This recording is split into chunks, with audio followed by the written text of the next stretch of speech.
Looking for some new podcasts to listen to? Well, Rat Salad Review Network has plenty of shows to choose from. Like Rat Salad Review, where they discuss the latest rock and metal news, as well as interviews and albums. Album vs. Album, the King Diamond Podcast, with Wayne Noon, Greg Norgal, and sometimes this guy. Smack 'em a gob! Ralph Vieira is also on our network with the Vieira Vault. There's also Old Man Metal's Musings, where he discusses heavy metal and beer. Music is Life with Lou Mavs.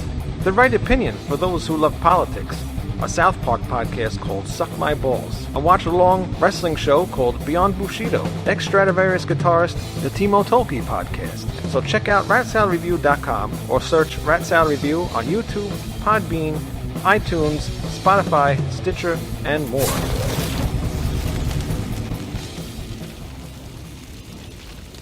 It's time for Rat Salad Review with your hosts, Wayne Noon, Greg Norgal, and Nate Lander.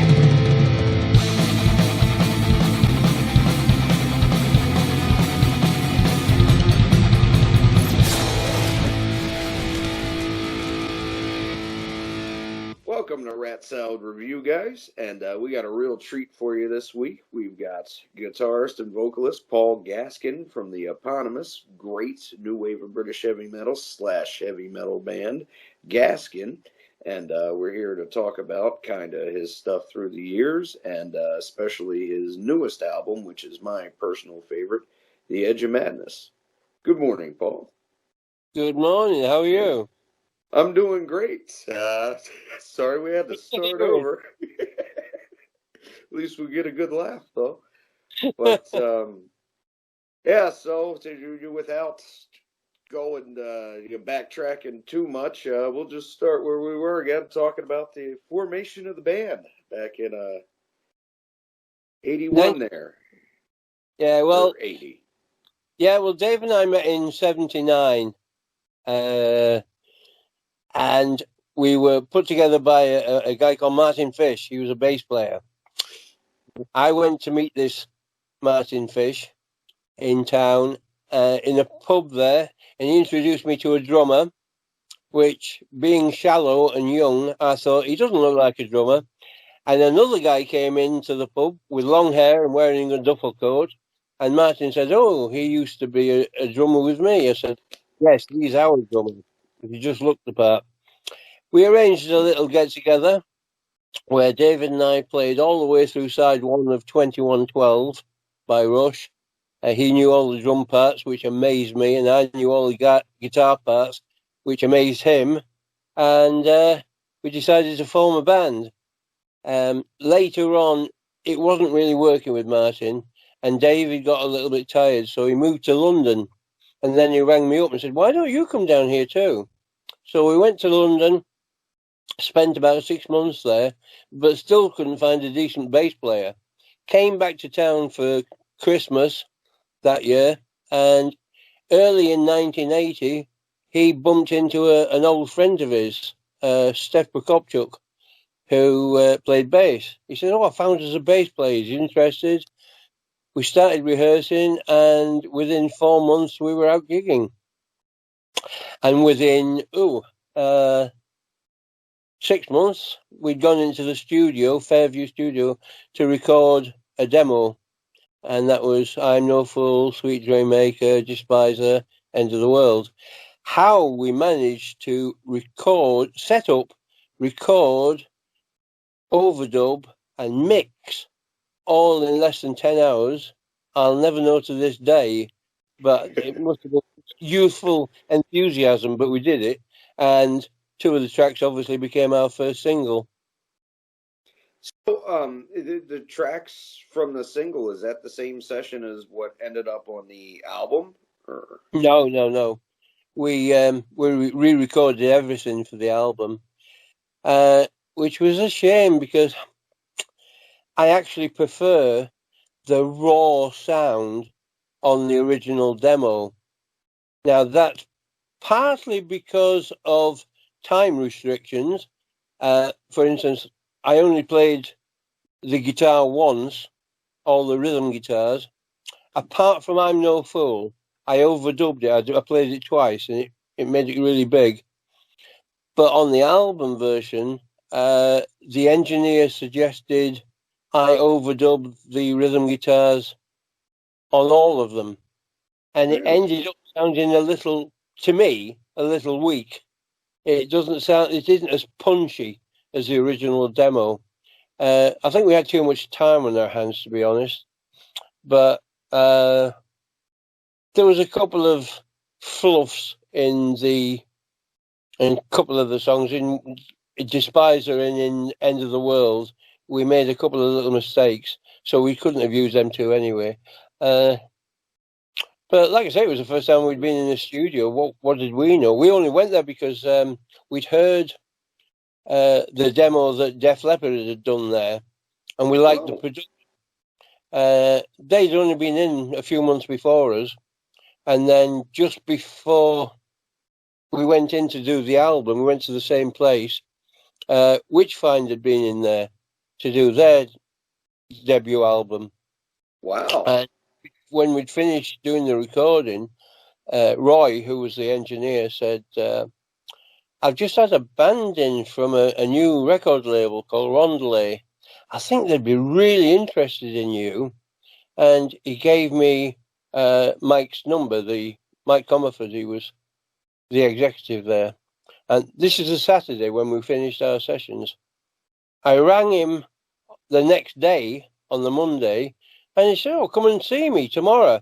So I drove over to Mansfield because it was being run from him and Alan Campion. He had his own record shop, and they were selling Wishfind's debut album there, gave me a copy, and listened to the demo and said, where can we sign?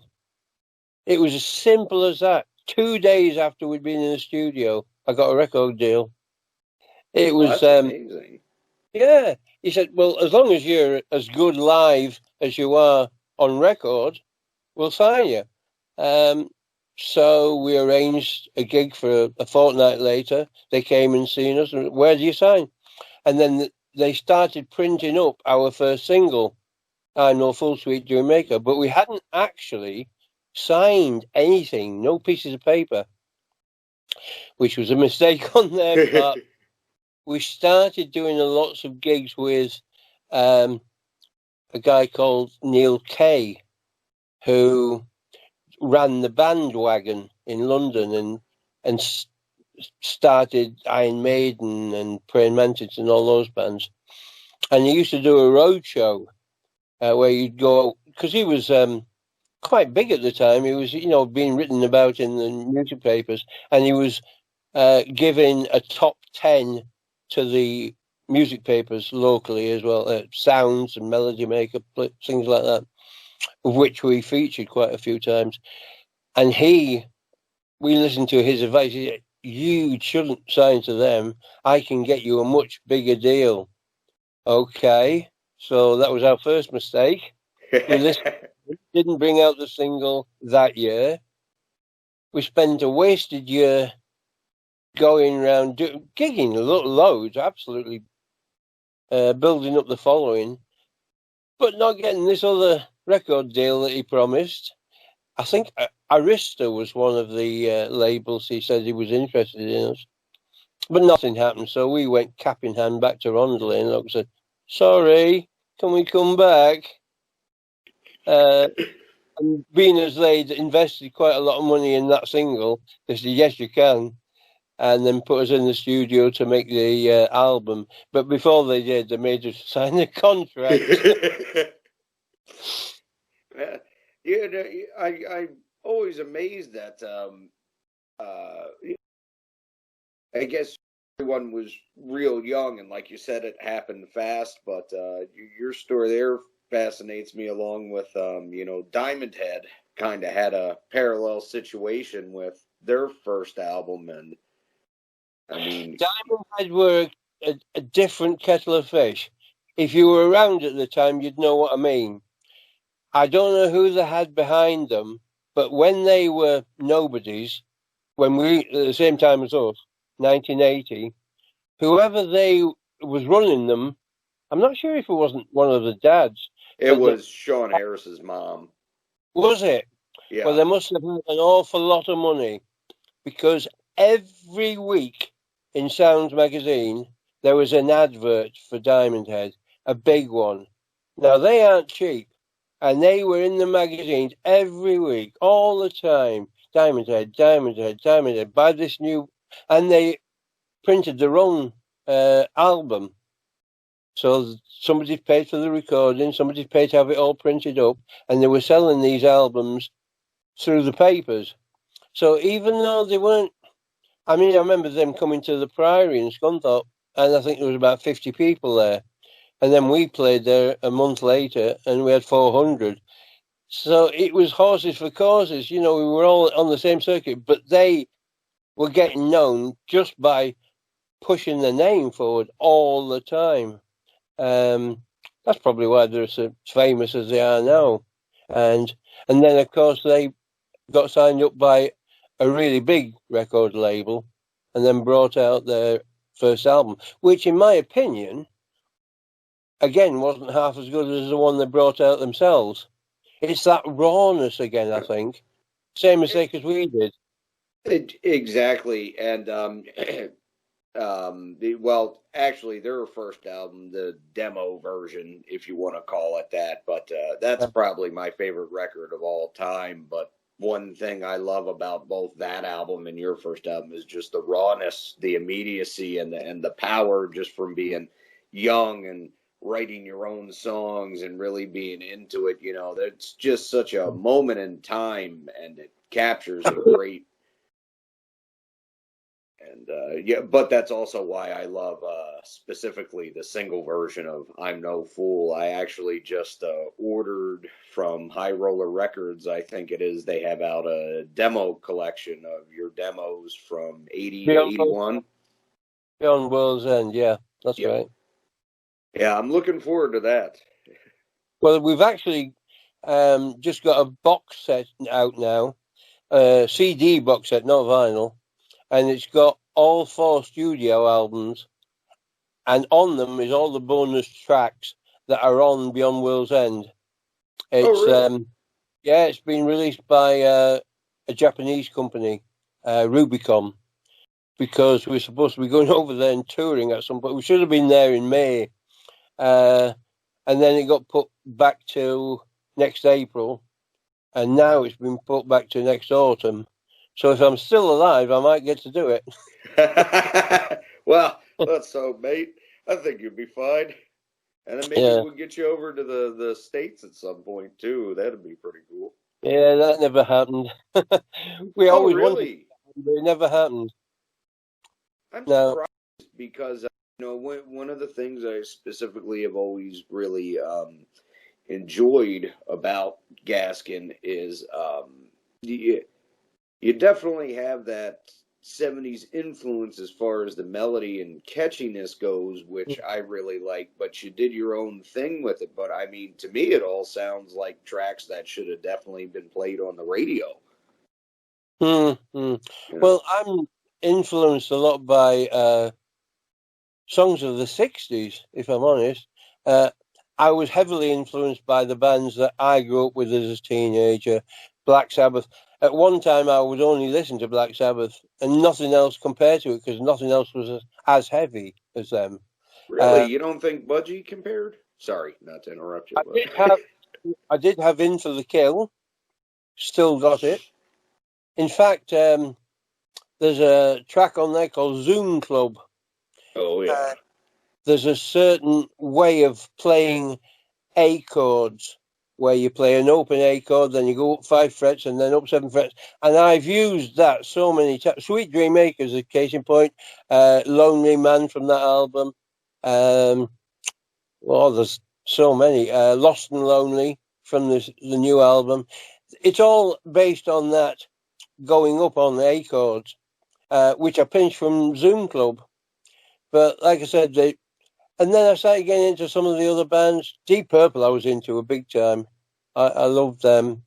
And then I was in Woolworths. Do you remember Woolworths? Oh, yeah. I was in Woolworths in about 1972, 73, I think. And I bought an album just because I liked the front cover. How weird is that? I thought, they look like a rock band. So I bought it, and it was Montrose debut album. I took it home and I thought, fuck me, this is brilliant. Absolutely brilliant. Like one of the best debut albums ever. In fact, the reason I bought Van Halen's first album was because Sounds journalist Jeff Barton had written, "This is the best debut album since Montrose." So I thought, Wow. I've got to have it. And it was. But my approach was a lot to do. I loved harmonies from the 50s and 60s. I just loved harmony singing. So I had to put them in all my songs. In fact, David used to rein me in. He said, don't put them on everything. And I wanted to put them on everything. I just love them. I love the sound of it. But the two things that I really like, which I guess is part of heavy rock, massive drums and a distorted guitar. I didn't know what a distorted guitar was at the time, but the first time I heard it was in about 69 when I heard Spirit in the Sky, Norman Greenbaum. Oh, yeah. I thought, Okay. what is that sound? How did he doing that? And that, very simple now, because I've done it many times myself, but that bit of lead guitar at the very end of it, just blew me away. And it's just tracks like that. And then I heard Jimi Hendrix died, and they brought out Voodoo Child, and that is still possibly my favourite single of all times. It's just incredible, and that's what got me: the big drums, the distorted guitar, and harmonies. And if you look at most of my stuff, you'll find all three. You really do, and that's, I think, for me at least, what makes all of it so enjoyable. It's very consistent, and you incorporate it all well. Which is, it's funny because I had mentioned to you when we were talking the other night. I was reading, some of these reviews online by these history revisionists, and they're Okay. talking about no way out, and I see all this stuff that lightened your sound or sold out. I'm like, what in the hell are you talking about? Are you listening to the same record? They have got a point to a degree. There's 2 points about that No Way Out. The track itself, love it. But there's a couple of points. It had been brought up by Neil Kay in the past that we should really get a frontman. Mm-hmm. I mean, I was happy as a three-piece. We were big Rush fans, so, and I was into Budgie and Robin Trower, so I was happy as a three-piece. But it was a case of visuals, and he suggested we should get somebody. So we tried out a few people. We tried out Steve Mills, who used to sing for Trespass. We threw him in at the deep end, actually. He learnt the 4 tracks from our demo, and we were supporting Girls' School one night. We only did about 9 tracks, but we did 4 or 5 of them on our own, and then we did these 4 with Steve. And he was great, but he just, I don't know, there's something that just didn't quite suit us. And then after we brought the first album out, we did the same thing. We auditioned people again and got this guy called Mick Clark, who had a beautiful soul voice, really bluesy. And then later that year, we did some demos, ostensibly for the second album. And we did 2 of my tracks and 2 of his tracks, which you'll hear on Beyond World's End. But his was so poppy, they didn't sound like us at all. But he sharpened us up quite a lot. He said we were a bit lax. But that was the thing I liked about Dave. He was just wild. But then after all these conversations with and rehearsals with Mick, he tightened up and lost some of his flair. And you'll hear a lot of that tightness in the second album. And also we went just slightly, I think, slightly poppier. There were still some heavy tracks on there. I can't remember what they're called, but we did. But That's we did. As every song, we wanted to be different. It wasn't like we wanted to repeat ourselves every time. We didn't want to have a formula. For instance, there's a track on there called Freeman. Mhm. And all that came from was David saying, I want to do a syncopated hi-hat. And it was based around that. He started playing it, and I came up with that riff. And it was just around that. And then I started writing about something that had just happened. We'd been rehearsing at his mum and dad's house. And I parked outside where there was a double yellow line. And I walked out and I was getting a ticket. So if you hear the lines and I can't afford the fine, this is where it's from. Oh, that's funny. Yeah. But we also, again, we tried to get a guy came into town that all the guys knew, Bren Spencer. And although he didn't have much of a voice, he was one hell of a showman. He was like the Diamond Dave of Scunthorpe. But like I say, he couldn't sing really well. But he auditioned. We did the Sheffield Polytechnic. And he was all over the place. He was climbing the PA speakers. He was all over. It was magic.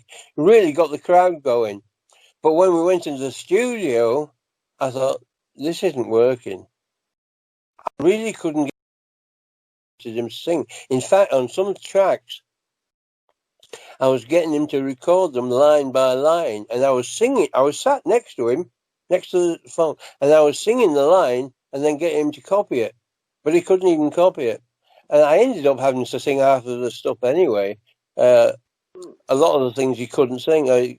Say Your Last Word, which is one of David's tracks. It's a ballad.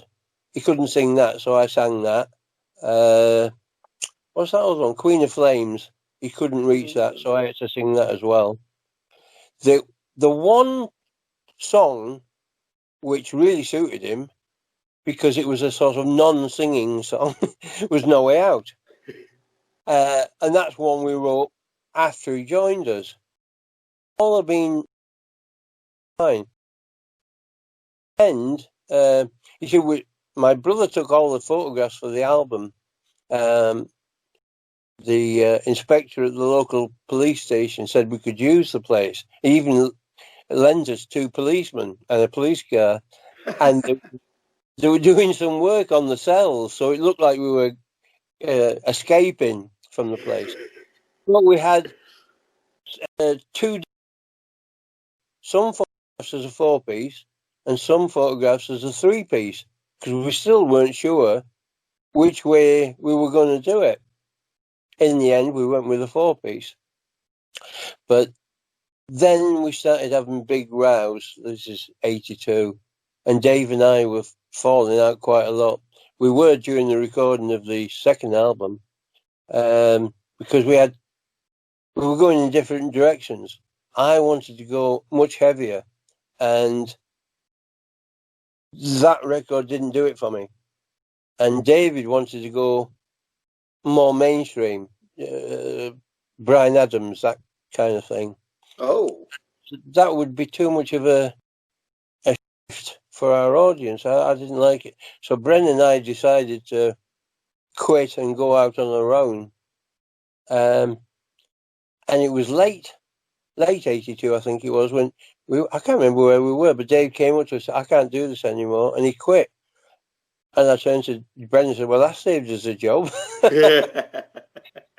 And then we went to London in 83, and I could talk for hours about the adventures I had in London in 83.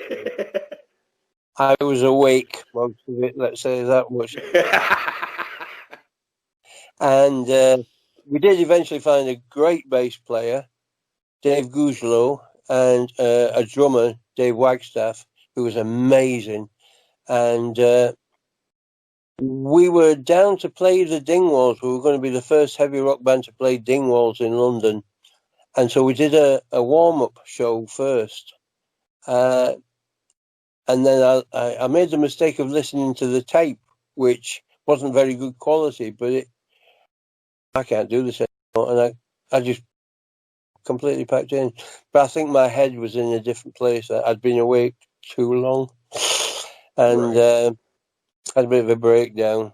I just decided I've had enough. So I sold my guitars and everything, and moved back to town and gave it up for a couple of years. I wish I hadn't. I was doing rather well at the time. And that band was really good. In fact, some of the things I was writing at the time turned up on Stand or Fall. Breaking My Heart, that was one track that I wrote back then. I love that song. That's a good one. Yeah. We usually keep that in our live set. And City of Lights, I wrote that about London while I was living in London. That was another one that turned up. So, yeah. So what made you decide to reform come the year 2000 or so? I mean, I would assume you started playing again before then, but... I started playing again 2 years after, about 84, and I never stopped. I started a little 3-piece band called Hardcore, which morphed into a 4-piece band called Moscow. And again, I was just writing my own songs. Some of them turned up on Stand or Fall. Some of them have never been recorded. And then I was playing in cover bands. I just never stopped playing.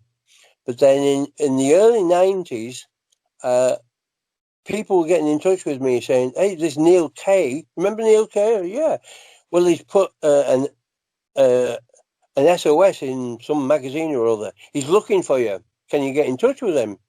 Okay. And it was because the first 2 albums were going to come out on CD for the first time in Japan on Pony Canyon. And I'm not quite sure why he wanted me for it, but anyway, he did. I think there was some talk about maybe going on tour in Japan then, but I didn't have Gaskin together. I couldn't do it. But on the back of that, there was some interest in me, so I went into the studio and recorded another 3-track demo. On there was what do you call it? What was the first track on Edge of Madness? Oh man, I don't have it sitting in front of me. God, but can't remember the name myself. Anyway, that one. First track, second track, and what was the other one? It's a book when you can't remember your own songs, isn't it? Man's World. Man's World was. I was just listening to it this morning too, and all I can remember, Damnation. Yes. Damnation. Yes, I recorded. You know that nice keyboard part at the beginning, just before dawn. I recorded that. I recorded Damnation, Heart Like Thunder. I recorded that and Man's World. And then I looked for some interest, but nothing seemed to be happening at the time. And then a friend of mine said they could do with an album. So again, it's just through people you meet. I didn't have any money at the time, but there's a guy called Tony Leonard who used to be drummer for the Gary Glitter band, the Glitter Band. And he had a studio over in Lincoln, out in the wilds somewhere. And he said, "Look, Paul, I'm not using it much now. So if you want, you can use it when I'm not using it." And he showed me all the controls and stuff to how to use it. And just come over and use it as much as you want. And then we'll do a deal. If you get a deal at the end of it, you can give me half of the money. I went, okay, we'll do that. And then so I was in and out of his studio for about 4 months on my own. It was Stand or Fall, basically a solo album. I played everything. Really? Yeah. There's a solo on there by a friend of mine on, I can't remember what track it was. England, My England, that was it. England, My England. He did a solo for that. And on City of Lights, I had an old friend, Mick Cooper, who had played in various bands with me, and I got him to do the bass for it, just to get them on the album. Other than that, it was a solo album. But when I finished it, and I had it all in the can, interest seemed to have died because nobody was interested anymore. So I think that was about 91, 92. So basically, it just sat in collecting dust for about 8 years. And then one of my best friends, Andy Richmond, was up in Newcastle doing a deal. Dog, yeah.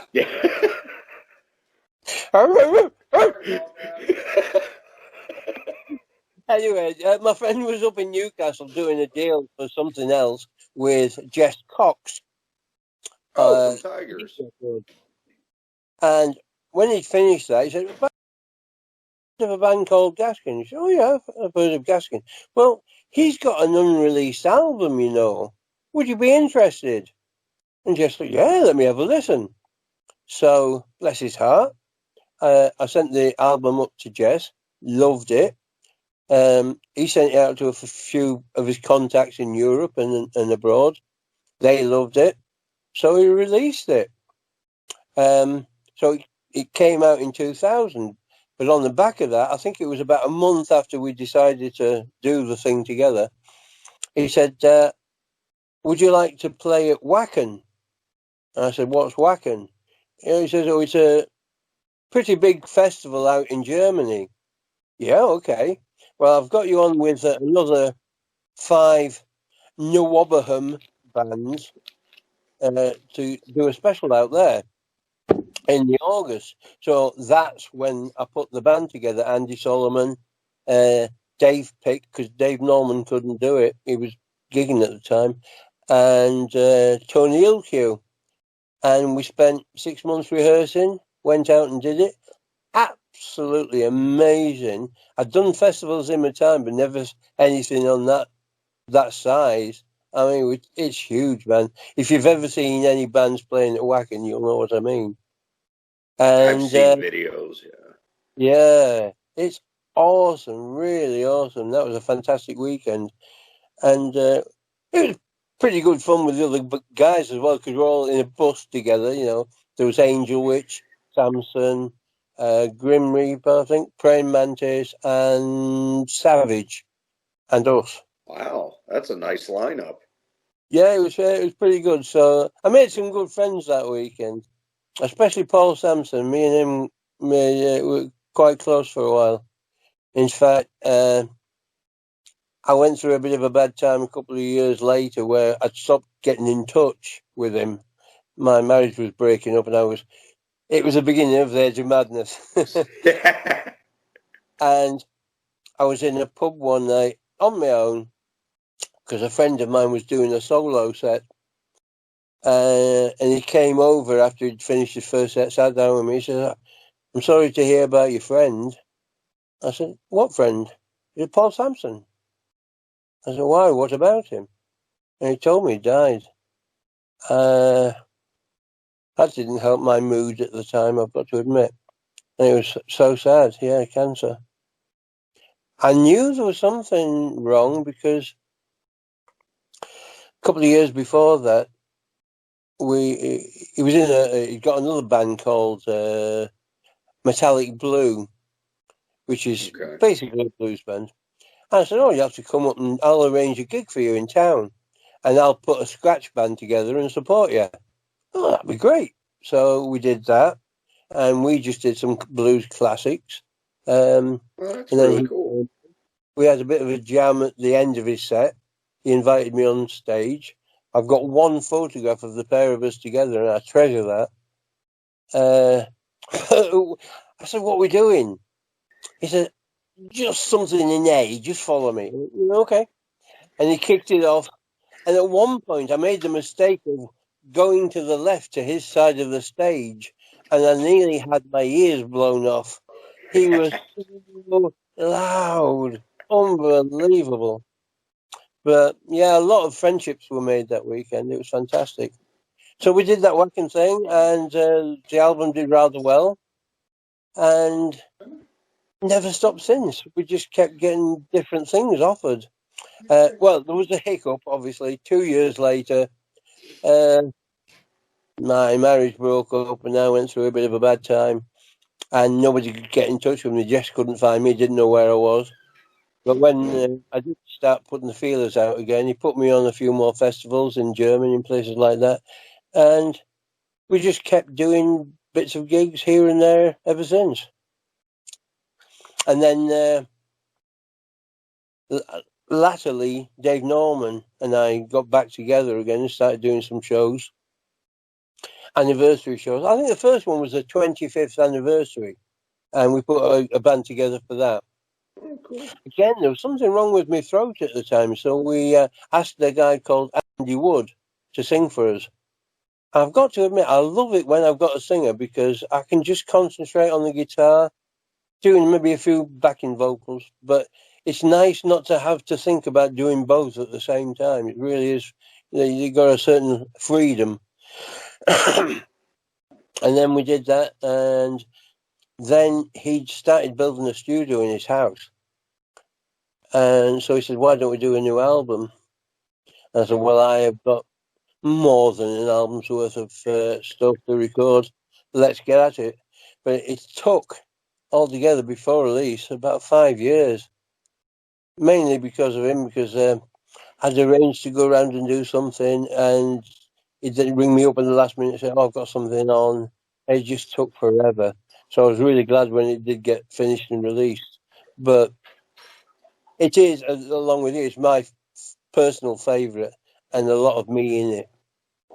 And you can really tell, and I think that even though you would like to focus on the guitar playing more, I love your vocals on Edge of Madness. Probably, again, it's my thing you've done. There's just so much feeling and soulfulness in it, and you can tell it's very personal. And I went through something kind of similar. So there's songs on there like "Wake Up Dead," which is actually my favorite song from it, and probably the only time I could ever say my favorite song on an album is a ballad, actually. But that's like "Don't Fear the Reaper" level in catchiness, and just a great classic track there. Oh, well, I'm surprised you call it a ballad, though. I don't consider it a ballad because of the dynamics of it. I know there's quiet parts in it, but then it thumps at times. What we try to do... A ballad more like a song that's multifaceted. Yeah, I don't look at it as like the whole power ballad type bullshit, you know. Yeah, it was hard to call that because I had the words, I had the melody, I had the basics of what I wanted to do with it, but I wasn't sure how much I wanted to put in it, where to put the keyboards, what sound I wanted for the keyboards, what sound I wanted for the guitar. It was all pretty much trial and error. And what we did try to do at that point, it's not, you won't hear the same guitar sound as on the others. It's not quite as distorted. But we did try to do like an Alex Lifeson and put less to them about, overlays. So you hear them guitars, either 6 or 7 or 8 different guitars all playing the same thing at the same time. Wow. That gives it that distinct sound. Yeah, but it was a hard one to do. And there was a couple of things that surprised me that Dave did over the top that I didn't know about at the time. I told him at the end, we'd got the music all finished. I told him at the end, I want a heartbeat, and then I want this bass line that I'd written to fade from up the front into the background. So he's pulling the faders down and pushing the reverb up at the same time. Until we heard it for the first time, I didn't hear him doing that. And also, what he did, which was quite cool, I thought, if you hear me singing the first lines, you'll hear like a whispering over the top. Yeah. And he put that on. And I thought, what's that? And he said, I just had this thought that maybe if I whispered over the top to your words, it might add something. And it really did. It was very, very original, I thought.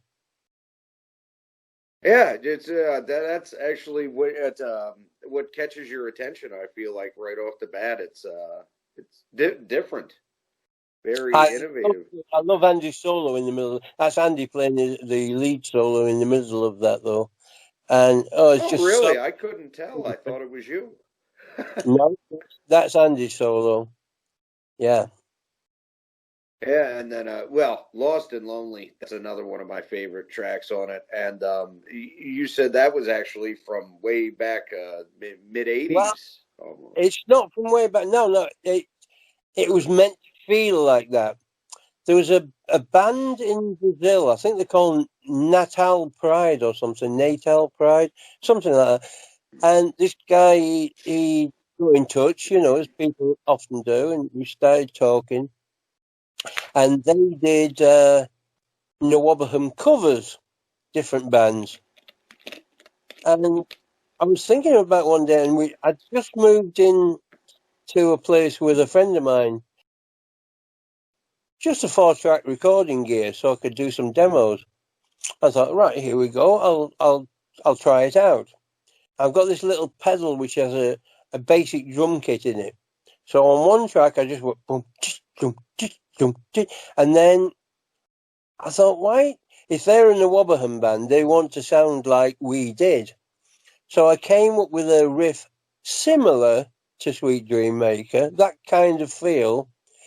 And then there's a nice little guitar part over it, which comes when you're playing back things and you think, oh, that'd be nice. And then I threw every sort of sword and sorcery kind of lyric into it that I could think of. I was thinking of Ronnie James Dio at the time, and I tried to put everything into the lyrics that I could. And basically, it was just a kitsch go at copying the kind of style we used to do. And I sent it off to him. But then when it came to doing the album, I thought, do you know, I like this track. I think I'm going to do it myself. And so I did. And that's one of the things I find so brilliant about Edge of Madness too is it all sounds like it could have been done back then, but it sounds fresh and the production is great. And I mean, from beginning to end, there isn't a song I dislike on it. It's just such a great record. It's like I said, my personal favorite. Well, there should actually be 4 more tracks on it. We wanted to do a double album. 2 of the tracks are acoustic tracks, and they are on Beyond World's End, so you'll hear them. Come to Me is one, and That's What Friends Are For. And they're both acoustic tracks that we used to do back in the day when we were a 3-piece, back in 1982. Before Bren joined us, and Baggy was with us, we were a 3-piece with Baggy. We did quite a few gigs as a 3-piece, and then about half through the set, Dave would do a drum solo, and it was just a case of him getting his wind back. So we used to do these 2 acoustic songs, a bit Led Zeppelin-ish, if you like. Like they used to do that acoustic set in the middle. So we used to do these 2, and I thought, really, we ought to bring them out on record. So we recorded them. And there's also 2 more rock tracks, which nobody's heard yet. Oh, no, actually, one of them has been heard. We have a live recording of a track called... no, I can't remember it again. You asked the question. Anyway, we got this little recording. It was a kind of tongue-in-cheek one about enjoying being with 2 ladies at the same time, shall we say. Oh, okay. And if we ever got an extra encore, we used to do that one. And that was on there.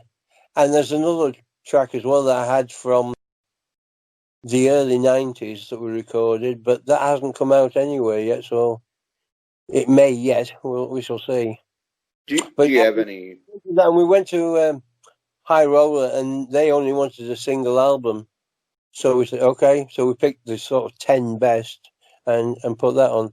The little acoustic one, track 9, I was doodling on my acoustic guitar one afternoon, and I thought, oh, this is nice. And I thought, I wonder what it'd sound like if we recorded it. And it's only about, a minute and a half, something like that. I think so, about a minute 30. Yeah, I really like that. And it was after a love affair had gone a bit sour, had gone up the. So I wanted to call it "I Loved You." I thought, well, yeah, that sounds all right, but wouldn't it be nice if it was in Latin? When I went to grammar school, the first year we did Latin, and we had this book called The Latin Way. And the first page, it was Amoa Massa Mata Martis, a Martis, a man. Never forget, I love, you love, he, she, it loves, blah, blah, blah. But, so I Googled, what is I loved you in Latin? And it came Te Amavi. That's the one. That sounds great. That sounds very posh. We'll use that. I love it, and it reminds me in a way as an interlude, kind of like Sabbath would do in the '70s, like with Yes. fluff on, yeah. And Yes. not that it sounds derivative, but just it carries that same idea, and I love it. I did have that idea in my head that it sounded a bit like those early albums, yeah. And it segues great into the actual title track, I think, It because does. that's flow as well. That's a very powerful one, I think. I almost fainted a couple of times singing that. We've got compressors on, so the difference between my quiet singing and my loud singing isn't as pronounced as it was in the room, you might say. But I was giving it, and I always did when I played it live as well. It always felt emotional, like I was really bringing it out from the heart, you know. It's a really emotional song, even in the guitar licks and all. Yeah, God, yeah, yeah. You ever do any demo, in the studio on that? I'd be very curious to hear that. Well, we did. We recorded that album about 3 times fully. We started off recording it with Dave playing on his electric drum kit in his room, and me playing just through a little pedal. And some of those original guitar parts are actually still in the album. We weren't going to do it. Everything else was re-recorded through proper amps. But there's 2 or 3 places where I couldn't improve on what I'd already done through that pedal, so we kept it. My 2 favourites, the 2 tracks for me that sum up the album best, shall we say that, are The Edge of Madness itself and The Contract. To me, I think I've reached my pinnacle. I don't think I have a better metal track than The Contract. That's my own personal opinion, anyway. It just had everything I ever wanted to hear in a metal track. I'd have to agree with you there. I mean, that's it. Well, the album, like, I feel it's the definitive Gaskin album. Nothing against the other 3. I mean, I love them all for different reasons, just like Contract, Madness, and Wake Up Dead, Lost and Lonely. They're all just classic, but Thank you. yeah, Edge of Madness itself is just something. I mean, it's such an epic. That's what a closing track should be. Yeah. And I really, your guitar tone on that, I think, is the best you've probably ever had too. Not that it sounds real different from what you did before, but it's clearer, more emotive, almost. I want to say. Well, I kept getting knocked back by Dave and Andy because I wanted a lot more distortion on the guitar. And they said, no, because if we're going to overdub them, because Andy was doing the same sort of tracks as me, so we're doing it at the same time. If we do too much distortion on your guitar, then it'll just sound muddled. I went, oh, okay. And then we actually used several amps. We used my amp, which is a Black Star. A couple of tracks, like the sort of cleanish distortion we've got on Man's World, that was going through an amp that Dave's got called an Orange Tiny Terror. It's a tiny little amp, but so powerful. And then Andy went through his amp, which I'm not quite sure which one he used now, but well, we did use several different amps for that, but we tried to make it a clean with keeping the distortion, so we can be clear. Another thing we used as well, the keyboard intro to Damnation, we redid that from memory and using all sorts of different keyboards, and it didn't sound the same. It didn't sound the same as that demo I'd done in 1990, but I didn't have a copy of it. But I knew that Roy, the engineer, always kept copies of everything he recorded of every band. So I found out where he lived. I gave him a call and said, Roy, have you still got our demo? And he said, yeah, because he used to record, this is back in the day before digital, he used to record all the tracks from the 2-inch tape down onto VHS tape because it was thicker.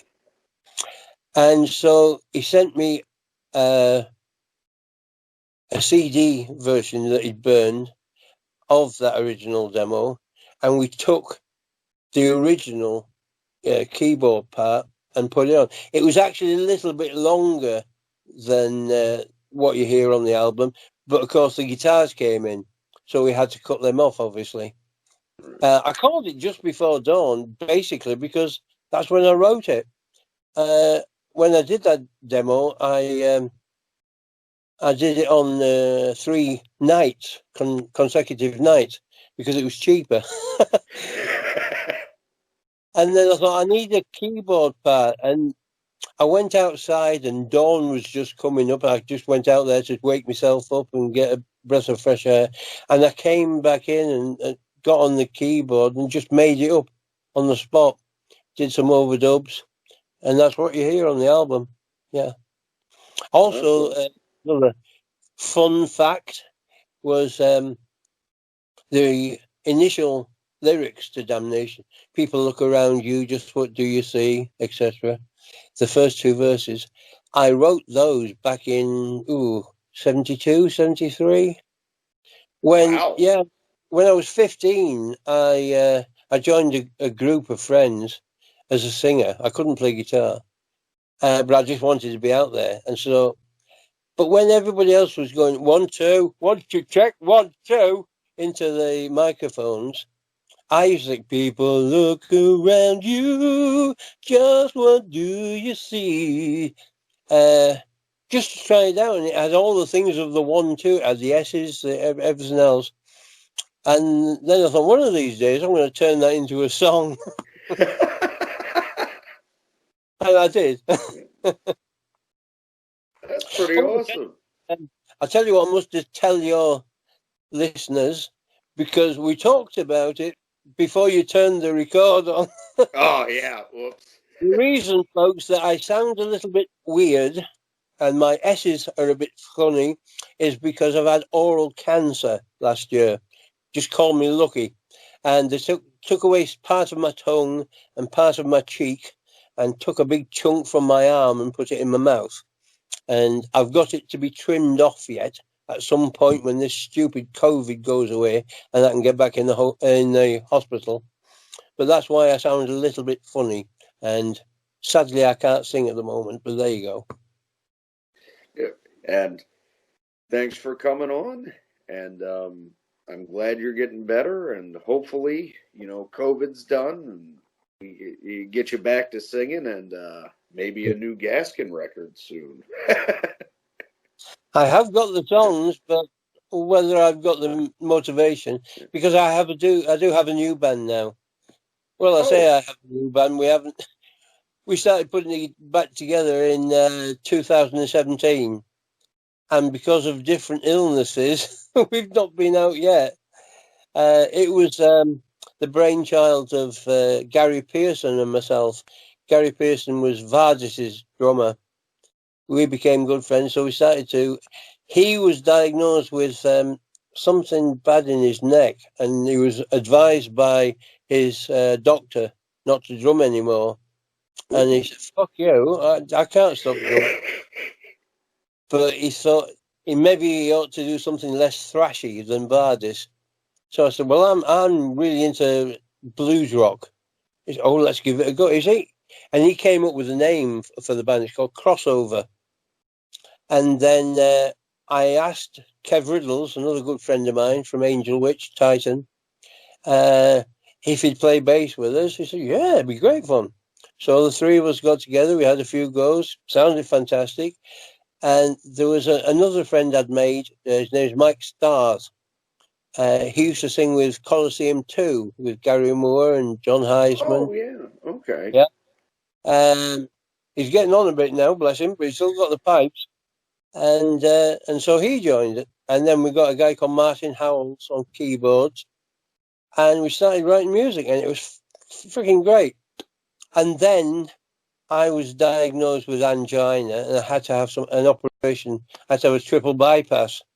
So we went in the studios real quick, made the demo. It's on YouTube. One's called 50 Shades of the Blues, and the other one's called Bad Girl by Crossover. So if you type them in, you'll find them. They're very rushed. We only did them in 6 hours, but it gave us a flavour. And so that took us into 2018. And in 2018, Mike got diagnosed with blood cancer. So he had to start having treatment for that. Then a bit further on, Gary's wife got breast cancer. All in the same year. Wow. And so it was going real bad. And then we got to the end of 2018 and we thought, right, we're all ready to get together again. And Martin had to have an operation on his hand, for his keyboard hand. And then Gary decided it was too much travelling. And then Kev moved down to Deal, which is 200 miles away. So it was impossible for him to go in. But we did manage to get a replacement. We got Dave Pick on drums, who was with me at Wacken. Okay. And we got a guy called Ken, who played with Mike in the New Animals. Remember the Animals? Yep. Mike was the singer for the New Animals, and he sang on a couple of records for the New Animals. And Ken was the bass player, so he got together. And we were all ready to go. February of this year, we got together, sounded fantastic. Ken was just a brilliant bass player, exactly what I was looking for. Sounded to me like Andy Fraser from Free. He was that kind of guitarist. And he really slotted in with Dave on the drums. So Mike and I looked at each other and said, yes, this is it, we've got it. And COVID hit. And that was that. Not played a jot since. Well, Bastard. I look forward to hearing it eventually when it gets completed. It sounds awesome. I'm going to have to go check out them demos. Yeah, it's a lot bluesier than I've done, but I've always had this internal conflict between the styles of music I want to play. I've got this metal thing in the back of my head and this bluesy thing in the side of my head, and they're always conflicting. That's probably why my tracks are so different all the time, because I always want to go in different directions. That's why you get the sort of different feels. Yeah, it makes it very unique though, and but you got that unifying idea that always ties it together. But I like the different flavors like that, and I think that's one thing that's missing from a lot of especially modern bands. They get caught on one sound and they want everything to sound like that, and there's no variety. That was one reason. Gets boring after a while, I think. And that was one reason why I always loved Blue Oyster Cult, because they would incorporate so many different things on the album, and then all 5 of them sang to top it off. So yeah. And that's actually what Gaskin reminds me a lot of on Edge of Madness and No Way Out. I mean, not No Way Out, Stand or Fall. I'll take that. Yeah. But one last question, since we've been talking about it, because I don't want to hold you too long. We've already gone a half hour over. My phone's on 58%, so I'm getting quite low. Okay. But since you've got, you mentioned all these live shows, are there any live recordings that may come out at some point? David has got hours and hours of live stuff, and we've been promising a live album for years, but he can never get his arse into gear to do it. I'm sorry about that, but I don't own the copies. He's got them all.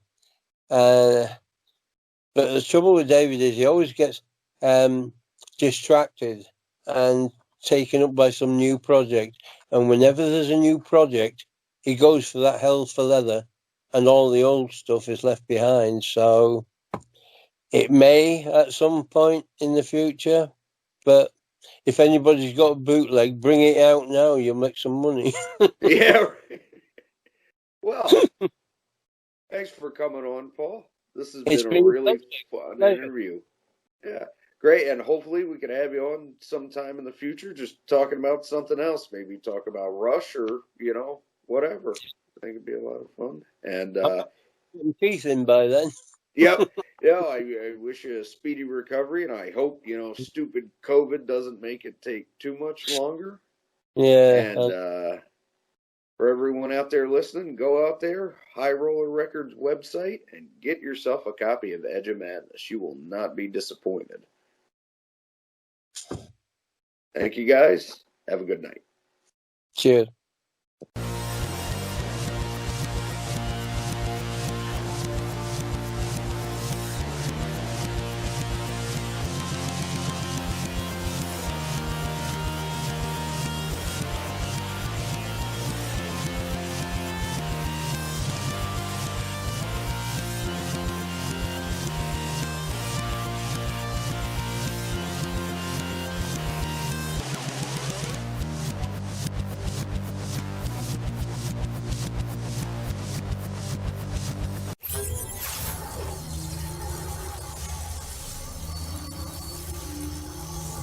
What?